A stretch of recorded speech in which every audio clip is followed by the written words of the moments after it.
Ministre de l'Intérieur Gérald Darmanin, pendant les vacances de printemps, des centaines de directrices et directeurs d'école à Toulouse et dans l'Hérault ont reçu un mail émanant de vos services, les enjoignant à transmettre le taux d'absentéisme le 21 avril, soit le jour de l'Aïd. Votre demande a choqué de nombreux de nos concitoyens, y compris, j'en suis certain, le ministre de l'Éducation nationale lui-même. Et pour cause, elle contrevient au principe de laïcité alors que les autorisations d'absence pour fêtes religieuses sont régies par le Code de l'éducation. Elle dresse un lien entre la sécurité intérieure et nos compatriotes de confession musulmane qui contribuent à les stigmatiser encore davantage. Pour mémoire, le fichage religieux et ethnique est interdit par la loi et cet événement nous rappelle des heures sombres de notre histoire. Monsieur Darmanin, pouvez-vous donc nous dire quel est l'objectif de cette demande? S'est-elle appliquée à tout le territoire national? Allez-vous demander le taux d'absentéisme pour toutes les fêtes religieuses et faire de la participation à ces événements des signes de radicalisation? Avez-vous un problème vous-même peut-être avec la laïcité? Pourquoi cette islamophobie partagée avec Madame Le Pen?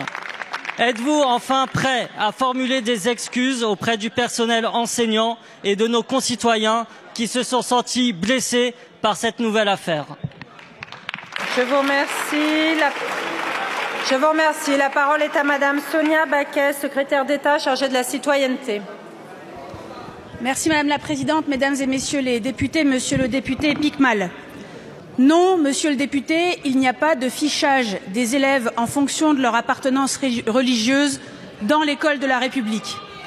Mais oui, il y a un suivi sur tout le territoire national du déroulement général des fêtes religieuses dans la sphère publique.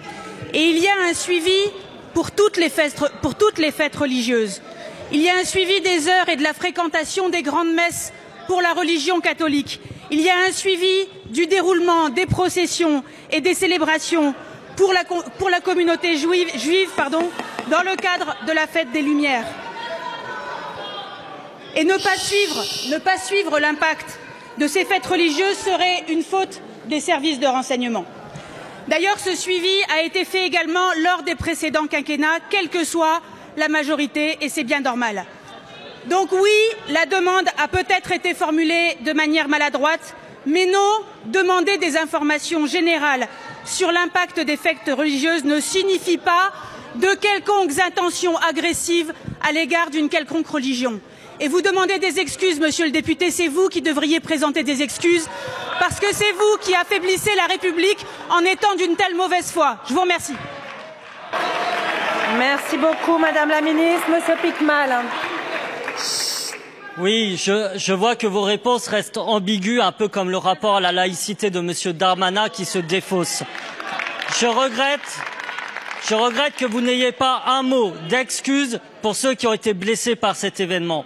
Et ne vous en déplaise à vous et à l'extrême droite, au même titre que Yom Kippour, que la fête de la Nativité, que le Vesak, que la Théophanie, l'Aïd est une fête française. Car la République est ce bien commun qui rend harmonieuses nos différences. Face à votre mollesse et vos dérives, nous la défendrons.